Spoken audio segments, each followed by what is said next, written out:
back to my channel, Stephanie's Laralyn. I'm Stephanie. This is a really impromptu video, but I decided I wanted to start a reading vlog because I haven't done one in a while. It's, I think, 8 o'clock on a Friday right now. It's Friday the 29th of October, so it's Halloween weekend. I've been in a bit of a reading slump lately. I'm currently reading one book, but I want to start another one. Yeah, the book I'm currently reading is The Secret History by Donna Tartt. I'm 38% of the way through and I'm reading that on my iPad, and it's good, but it's just not holding my attention right now. And because it's such a long book and it's a dark academia book and it's written in quite an intelligent, wordy way, yeah, it takes a lot of effort for me to read it, and I don't want to do that right now.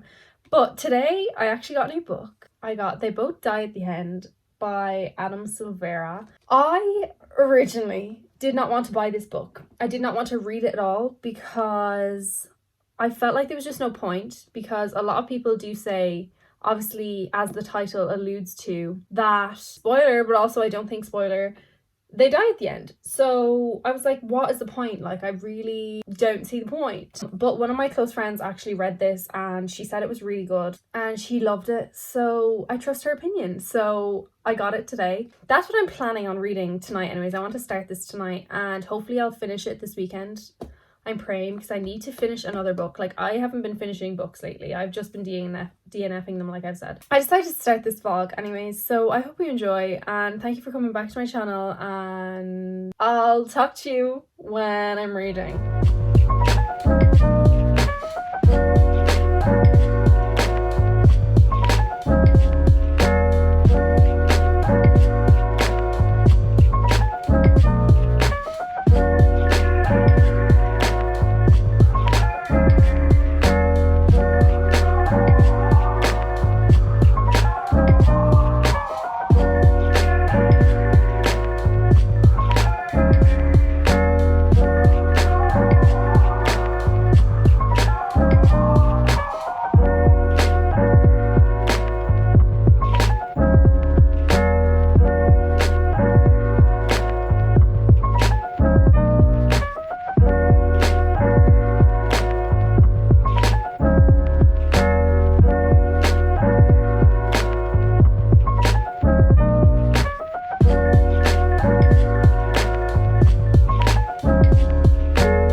Hello, it's Saturday and it's like 7 o'clock at night, and I'm really sorry that I haven't updated this vlog like at all, but I want to give an update on They Both Die at the End. I'm on page 100 exactly, and I just started part 2, which is called The Last Friend. I don't know if I've explained what this book is about, but it's set in a world where everyone gets a message or a phone call on their last day on Earth, and they kind of are given the option to do whatever they want for the last day of their lives. The main characters in this book are Mateo and Rufus, and they both have found out that they're going to die today, and they end up downloading this app called the Last Friend app, and it's kind of an app that's made for you to meet up with a random stranger and spend your last day with them if you don't have anyone to spend your last day with, which is really sweet. So yeah, they basically just met and are kind of starting their adventure of their last day together. So far the plan is they're going to see Mateo's dad, who's in a coma in the hospital. I've heard this book makes you absolutely sob, so I'm hoping it will do that for me. My goal for today was to finish it, like I think I said yesterday, but that's probably not going to happen. But I do want to get to part 3, which is the beginning. So I have about this much to read if I want to get to part 3. And then hopefully tomorrow then I can finish the last little bit of it. I'm hoping that this will be either a new favourite book or a book that I will really enjoyed, because I've been in like a weird reading slump lately where I'll start reading books and then just DNF them if they're not capturing my attention. But I've noticed that I DNF books more if I'm reading them on my iPad in an ebook format rather than a physical copy, so hopefully this gets me out of my slump at least. I don't even know if I said my thoughts on it so far. This is so chaotic. My thoughts on it so far, I don't have much. For being 100 pages in, I am only starting to get to know the characters individually, and we've gotten a bit of their backstory, but not much, which I kind of expected because this book is all about them, and so it's going to be dragged out as much as possible. But the only thing that I don't like about this so far is they are saying stuff that to me feels quite unnatural, and some of the dialogue can be a little cringy at times, but only a little bit I've noticed. But the rest of it, I really like how it's formatted. I like that we switch POVs and that it's really kind of fast paced and short chapters, so it's keeping me intrigued and wanting to read more. Okay, now I'm actually gonna end this clip and I'll talk to you all when I get to part 3, because I probably won't have any thoughts before then, but if I do, I'll come back and have thoughts.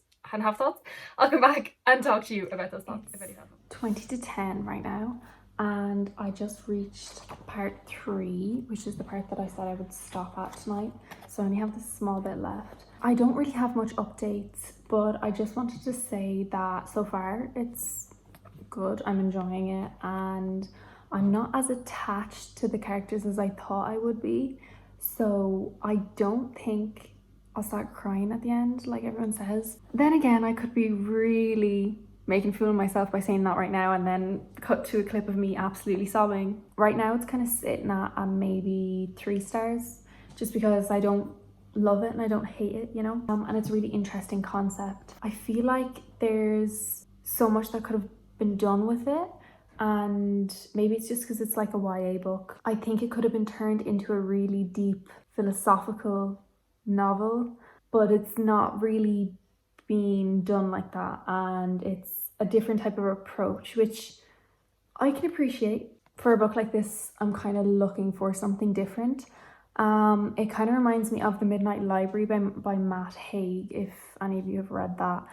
I read that recently and didn't love it, but I did enjoy it. I think I gave it like a 3 or 4 stars, so it was pretty decent in my opinion, and it kind of had the same type of idea as this book. To me, I think it was just executed in a more satisfying way for me. That's not to say I won't like this book. So far I am enjoying it, and it's really interesting seeing things happen and how these characters kind of react and how they go through their last day when they know they're about to die, and it's really heartwarming in some places and eye-opening as well, which is I would assume the main aim of this book. That's all, and I'll talk to you all in the morning.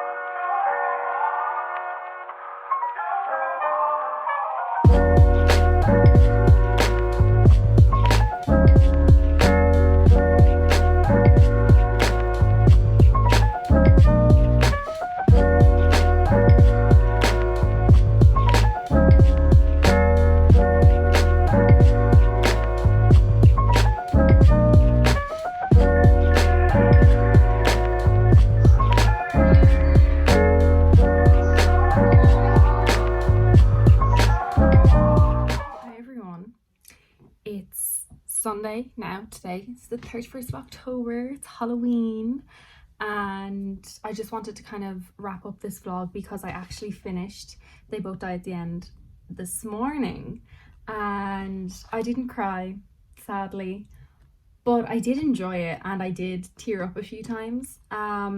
So I rated this 3 stars purely because I didn't hate it and I didn't love it, but I enjoyed it. It was kind of just an average book for me.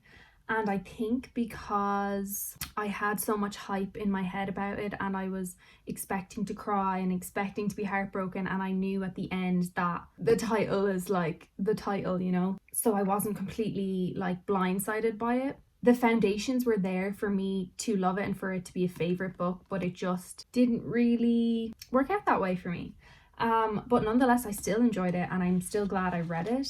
And I think it was a really nice format. I loved the way, I think I said this already, but I loved the way it had multiple point of views and that it switched point of views, and also the timestamps were really fun and helpful, and same with the like different parts. I just love when there's parts in a novel because it's easy for me to like section it out and then get it done. And I actually also want to mention this thing that I decided to do.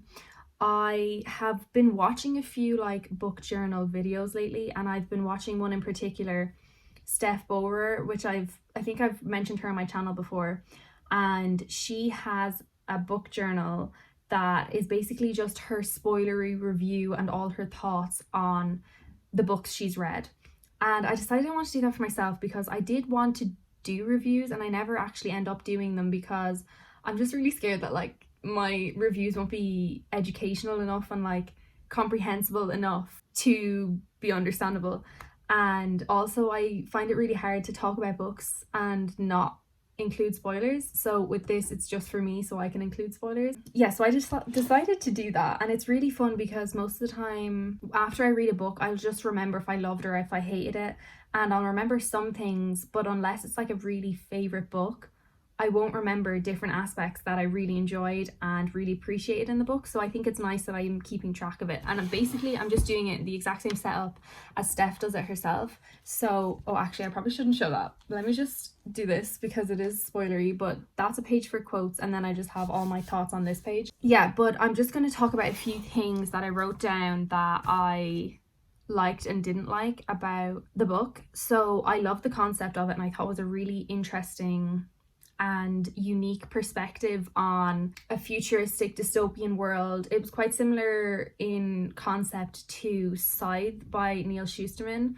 where you kind of know if you're dying and there's like people who are chosen to die in certain aspects. It's obviously not exactly like it, but to me it reminded me of it. And I love the concept, and I thought it was really interesting that you get to live out your last day to the fullest. I adored the concept of the last friend idea and how Matteo and Rufus used that, and it became such a beautiful story for them. The one thing I didn't really like about the book in particular was, I said earlier I enjoyed the different point of views, but what I meant by that was I enjoyed Matteo and Rufus's separate point of views, but there was other point of views in the book from random people that they might have come into contact with, and it was kind of similar to The Sun Is Also a Star by Nicola Ewan, whereas in that book I really appreciated the different point of views because I think it really impacted and added to the story. But for this one, I think it just felt quite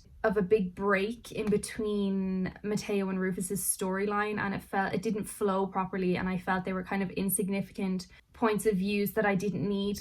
However, it was interesting to learn about how other people deal with their last day or their end day, and how they live that last day of their lives. The thing that happened at the end, I think, was fairly it was an interesting take and an interesting way to go.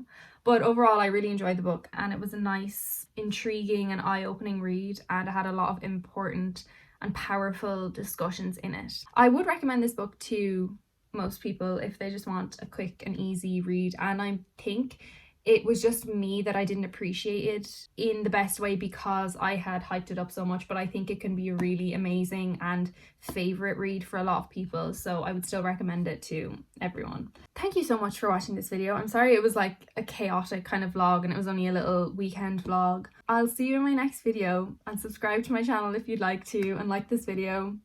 Yeah, I'll see you in my next one. Bye!